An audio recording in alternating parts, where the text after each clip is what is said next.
আজি CC2R উদ্যোগত 14টা জনজাতি যিখিনি সংগঠন আমি এটা 12 ঘণ্টীয়া বন্ধ লৈছোঁ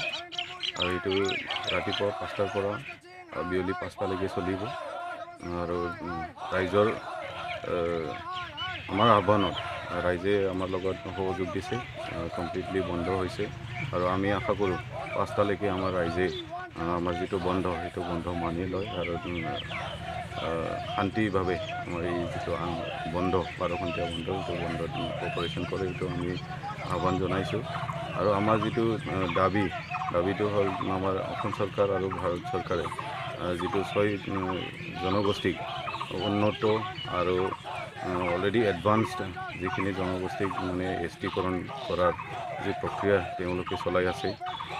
তাৰ বিৰুদ্ধে আমি আজিৰ এই 12 ঘণ্টীয়া বন্ধ দিছোঁ 12 ঘণ্টীয়া অসম বন্ধ দিছোঁ যিটো ৰাজ্যসভা আজি যিহেতু লাষ্ট আৰু আমি জানিবলৈ পাইছোঁ যিটো 6 জনগোষ্ঠীক STকৰণ কৰা যিটো বিল সেইটো বিলটো ৰাজ্যসভাত আজি উত্থাপন হ'ব আৰু যদি এইটো বিল তাত উত্থাপন হয় যদি